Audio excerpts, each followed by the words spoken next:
ഒരു ദിവസം പ്രവാചകൻ സമാധാനത്തിനായി വന്നപ്പോൾ ഒരു ക്രിസ്ത്യാനിയായ നസ്രാണി പേരിൽ തമീം ബിൻ ഔസ് അദ്ദാരി എന്നയാൾ അദ്ദേഹത്തോട് വന്നു. അവൻ ചോദിച്ചു, മുഹമ്മദ് എവിടെയാണ് എന്നതോടെ ആളുകൾ പ്രവാചകനെ കാണിച്ചു. അവൻ പ്രവാചകൻ മുഹമ്മദ് നബിയുടെ അടുത്തേക്ക് വന്ന് പറഞ്ഞു, മുഹമ്മദ്, ഞാൻ ഇസ്ലാം സ്വീകരിക്കുന്നതിന് മുമ്പ് ഞാൻ ഒരു കാര്യമാണ് കണ്ടത്. അതിനെക്കുറിച്ച് ഞാൻ നിന്നോട് പറയണം. ഞങ്ങളോട് സംഭവിച്ച കാര്യം എന്താണെന്ന് ഞാൻ പറയട്ടെ. അവൻ കഥ പറഞ്ഞു തീർന്നപ്പോൾ ആ മനുഷ്യൻ ഇസ്ലാം സ്വീകരിച്ചു. ഫാത്തിമ കുബൈസ് പറയുന്നു, പ്രവാചകൻ ജനങ്ങളെ വിളിച്ചു, ഹേ ജനമേ, നമുക്ക് ഒരുമിച്ച് നമസ്കരിക്കാം എന്ന് വിളിച്ചു പറഞ്ഞു. അപ്പോൾ ഈ വിളി ജനങ്ങൾക്ക് അറിയിപ്പിനായിരുന്നു. അവർക്ക് ടെലിവിഷനോ വാർത്താ ചാനലുകളോ ഇല്ലായിരുന്നു. അവരുടെ വാർത്തകൾ മസ്ജിദുകളിലൂടെയായിരുന്നു. ഉറപ്പുള്ള വാർത്ത പ്രവാചകനിൽ നിന്നാണ്. അങ്ങനെ പ്രവാചകൻ എല്ലാവരെയും കൂട്ടി. ഫാത്തിമ പറയുന്നു, ഞാൻ അവിടെ ഉണ്ടായിരുന്നവരിൽ ഒരാളായിരുന്നു. ഞാൻ ഇരുന്നിരുന്നു. അപ്പോൾ പ്രവാചകൻ പറഞ്ഞു, തമീം അദ്ദാരി. അവൻ മുമ്പ് ക്രിസ്ത്യാനിയായിരുന്നു, പിന്നീട് ഇസ്ലാം സ്വീകരിച്ചു, എന്നെ സന്ദർശിച്ചു. എന്നെക്കുറിച്ച് ഞാൻ നിങ്ങളോട് മുമ്പ് പറഞ്ഞ ഒരു വാർത്ത അവൻ എന്നോട് പറഞ്ഞു. ഞാൻ മുമ്പ് നിങ്ങളോട് പറഞ്ഞത് അതേ വാർത്തയാണ്. എന്താണ് ആ വാർത്ത? അവൻ പറയുന്നു, അവഞ്ചത്തിൽ നിന്ന് 30 ക്രിസ്ത്യാനികൾ കടലിൽ ഒരു കപ്പലിൽ കയറി. കടലിലെ തിരകൾ അവരെ എവിടെയോ കൊണ്ടുപോയി. ഒരു മാസം മുഴുവൻ തിരകൾ അവരെ കളിച്ചു. അവർക്ക് എവിടേക്ക് പോകുന്നു എന്നറിയില്ല. ഒരു മാസം മുഴുവൻ കടലിൽ വഴുതെറ്റി. അവൻ പറയുന്നു, ഒടുവിൽ അവർ ഒരു ദ്വീപിൽ എത്തിച്ചു. അവർ ദ്വീപിൽ ഇറങ്ങി. ഇതാ യഥാർത്ഥ കഥ. 30 പേരിൽ തമീം ഇബ്ന് ഔസ് ദാരി ഉൾപ്പെടെ അവർ ദ്വീപിൽ ഇറങ്ങി. അവിടെ അവർ കണ്ടത് ഒരു ജീവിയെ, ഒരു മൃഗം. അതിന്റെ ശരീരം മുഴുവൻ രോമം കൊണ്ട് മൂടിയിരിക്കുന്നു. അതിന്റെ തലയും വാലും വേർതിരിച്ച് തിരിച്ചറിയാൻ കഴിയാത്ത വിധം. അത്രയും വിചിത്രമായ ഒരു മൃഗം മുമ്പ് കണ്ടിട്ടില്ലാത്തത്. അത് ഒരു മൃഗം ആണെന്ന് തിരിച്ചറിയാൻ കഴിയാത്തതായിരുന്നു. അതിന്റെ തലയും പുറകും വേർതിരിച്ച് അറിയാൻ കഴിയില്ല. അപ്പോൾ ആ മൃഗം സംസാരിക്കാൻ തുടങ്ങി. അതിനാൽ ഞങ്ങൾ മനസ്സിലാക്കി ഇത് ഒരു ശൈതാനാണെന്ന്. ഞങ്ങൾ പറഞ്ഞു, ഇത് ശൈതാനാണ്. പിന്നെ അത് അവരിൽ ഒരാളുടെ പേര് പറഞ്ഞു. അവരെ പേര് പറിച്ചു വിളിച്ചു. അതിനാൽ ഞങ്ങൾ ഭയപ്പെട്ടു. പിന്നെ അത് പറഞ്ഞു, നിങ്ങൾക്ക് എന്റെ കാര്യം അറിയാമല്ലോ. ഞാൻ എന്റെ രഹസ്യം വെളിപ്പെടുത്തി. നിങ്ങൾക്ക് ആ ദീർ ആശ്രമം പള്ളിയിടം കാണുന്നുണ്ടോ? അവിടെ ഒരു ആരാധനാലയമുണ്ട്, ഒരു സോമയ ധ്യാനസ്ഥലം. അത് ഒരു പഴയ യഹൂദരുടെ ക്ഷേത്രമാണ്.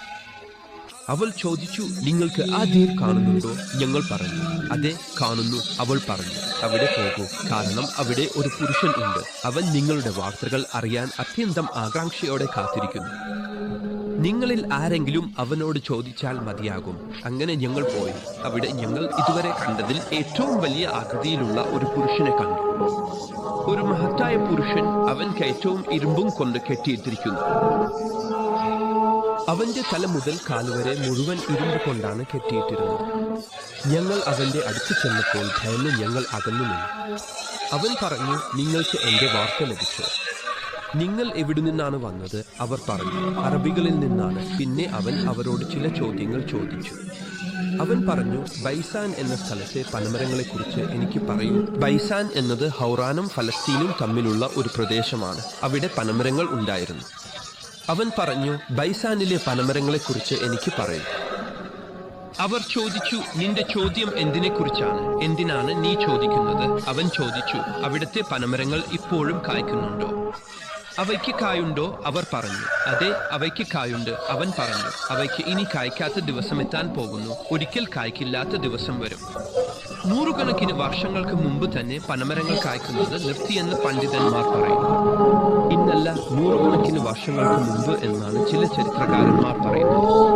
പിന്നെ അവൻ രണ്ടാമത്തെ ചോദ്യം ചോദിച്ചു, ഞാൻ നിങ്ങളോട് കബരിയ തലാഖത്തെക്കുറിച്ച് ചോദിക്കട്ടെ? അവർ ചോദിച്ചു, അവളുടെ കാര്യത്തിൽ എന്താണ് നീ അന്വേഷിക്കുന്നത്? അവൻ ചോദിച്ചു, അവിടത്തെ വെള്ളമുണ്ടോ? അവർ പറഞ്ഞു, അതെ, വെള്ളമുണ്ട്. അവൻ പറഞ്ഞു, വെള്ളം ഉടൻ ഉണക്കിപ്പോകില്ലേ? അവിടത്തെ വെള്ളം തീരുന്നു. പിന്നെ അവൻ ചോദിച്ചു, ഞാൻ അൻസുഖറിനെ കുറിച്ച് ചോദിക്കട്ടെ? അവർ ചോദിച്ചു, അവളുടെ കാര്യത്തിൽ എന്താണ് നീ അന്വേഷിക്കുന്നത്? അവൻ ചോദിച്ചു, വെള്ളമുണ്ടോ? അവർ പറഞ്ഞു, അതെ, വെള്ളമുണ്ട്. അവൻ പറഞ്ഞു, വെള്ളം ഉടൻ ഉണക്കിപ്പോകില്ലേ? അവൻ പറഞ്ഞു, ഞാൻ നിങ്ങളോട് ഉമ്മിയരുടെ പ്രവാചകനെ കുറിച്ച് ചോദിക്കട്ടെ? ഈ അടയാളങ്ങൾ മുമ്പ് കാണപ്പെട്ടിട്ടില്ല, പക്ഷേ ഈ അടയാളം ഇപ്പോൾ കാണപ്പെട്ടു. ഞാൻ നിങ്ങളോട് ഉമ്മിയരുടെ പ്രവാചകനെ കുറിച്ച് ചോദിക്കുകയാണ്. അർത്ഥം, അറബികൾക്ക് ഉമ്മിയർ എന്ന് വിളിക്കാം.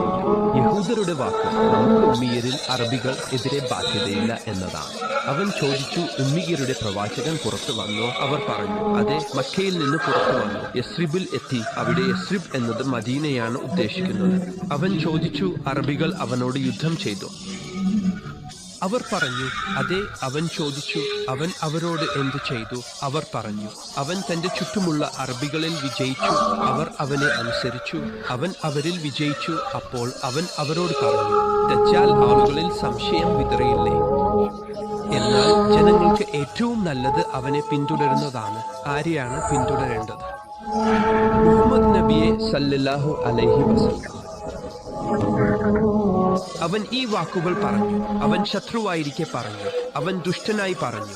അവൻ കാഫിറായിരിക്കെ പറഞ്ഞു. ജനങ്ങൾക്ക് ഏറ്റവും നല്ലത് മുഹമ്മദ് നബിയെ സല്ലല്ലാഹു അലൈഹി ആലിഹി വസല്ലം പിന്തുടരുന്നതാണ്. പിന്നെ അവർ അവനോട് ചോദിച്ചു, നീ ആരാണ്? അവൻ പറഞ്ഞു, ഞാൻ മസീഹാണ്. അവനെ മസീഹ് എന്ന് വിളിച്ചത് അവന്റെ കണ്ണും മസർ ചെയ്യപ്പെട്ടതുകൊണ്ടാണ്. ഞാൻ മസീഹാണ്. എനിക്ക് ഉടൻ അനുമതി ലഭിക്കാൻ പോകുന്നു. കുറച്ചു നേരം കഴിഞ്ഞാൽ ഞാൻ പുറത്തു വരും. എനിക്ക് പുറത്തു വരാൻ അനുമതി ലഭിക്കാൻ പോകുന്നു. പിന്നെ ഞാൻ പുറത്തു വരും. ഞാൻ ഭൂമിയിൽ സഞ്ചരിക്കും. ഒരു ഗ്രാമവും ഞാൻ വിട്ടുപോകുന്നു. 40 രാത്രികൾക്കുള്ളിൽ ഞാൻ ഭൂമിയിലെ എല്ലാ ഗ്രാമങ്ങളിലും ഇറങ്ങും. ഭൂമിയൊട്ടാകെ ചുറ്റും സഞ്ചരിക്കും. അവൻ പറഞ്ഞു, മക്കയും തൈബയും ഒഴികെ ഈ 2 എനിക്ക് പ്രവേശനം നിരോധിച്ചിരിക്കുന്നു. ഞാൻ അവയിൽ ഒന്നിൽ പ്രവേശിക്കാൻ ശ്രമിക്കുമ്പോഴെല്ലാം ഒരു ദൂത് എന്നെ നേരിട്ട് വാൾ കയ്യിൽ പിടിച്ച് എന്നെ തടയുന്നു. ഓരോ പ്രവേശന വഴിയിലും ദൂതന്മാർ അവയെ കാത്തു നിൽക്കുന്നു. അപ്പോൾ പ്രവാചകൻ ഒരു ക്ഷുവണ്ടി കയ്യിൽ പിടിച്ച് ഇരിക്കുന്നു. അപ്പോൾ അദ്ദേഹം ഇരുന്നു പറയുന്നു. ദൂതന്മാരും സഹാബികളും പള്ളിയിൽ ഇരിക്കുന്നു. അദ്ദേഹത്തിന്റെ കയ്യിൽ ഒരു ക്ഷുവണ്ടി. അപ്പോൾ ആ ക്ഷുവണ്ടി മിമ്പറിൽ അടിച്ചു സഹാബികളോട് പറഞ്ഞു, ഇത് തൈബയാണ്, ഇത് തൈബയാണ്, ഇത് തൈബയാണ്. ഞാൻ നിങ്ങളോട് ഈ വാർത്ത പറഞ്ഞില്ലേ? ഞാൻ ഈ കാര്യം നിങ്ങളോട് പറഞ്ഞില്ലേ? പിന്നെ പ്രവാചകൻ സഹാബികളോട് ചോദിച്ചു, ഇപ്പോൾ കടൽ എവിടെയാണ് എന്ന് വ്യക്തമാക്കണം. ഈ കടൽ എവിടെയാണ്? അദ്ദേഹം പറഞ്ഞു, അത് ഷാമിലെ കടലിലാണ്. പിന്നെ പറഞ്ഞു, അത് ഷാമിലെ കടലിൽ അല്ല. എവിടെയാണ്? പറഞ്ഞു, അത് യമനിലെ കടലിലാണ്. പിന്നെ പറഞ്ഞു, അല്ല, അത് യമനിലെ കടലിൽ അല്ല. ദ്വീപ് സംശയിച്ചു. ഇപ്പോൾ അവൻ മദീനയിൽ തന്നെയാണ്. ആദ്യം പറഞ്ഞു ഷാമിലെ കടൽ, അതായത് ഷാമിന്റെ ഭാഗത്തുള്ള മധ്യധര കടൽ അല്ലെങ്കിൽ അവിടെയുള്ള കടലുകൾ. പിന്നെ പറഞ്ഞു അല്ല. പിന്നെ പറഞ്ഞു യമനിലെ കടൽ, അതായത് തെക്കോട്ട്. പിന്നെയും പറഞ്ഞു അല്ല. പിന്നെയും പറഞ്ഞു അല്ല, മറിച്ച് കിഴക്കോട്ട്, കിഴക്കോട്ട്, കിഴക്കോട്ട്. മദീനയുടെ കിഴക്ക് എവിടെയാണ്?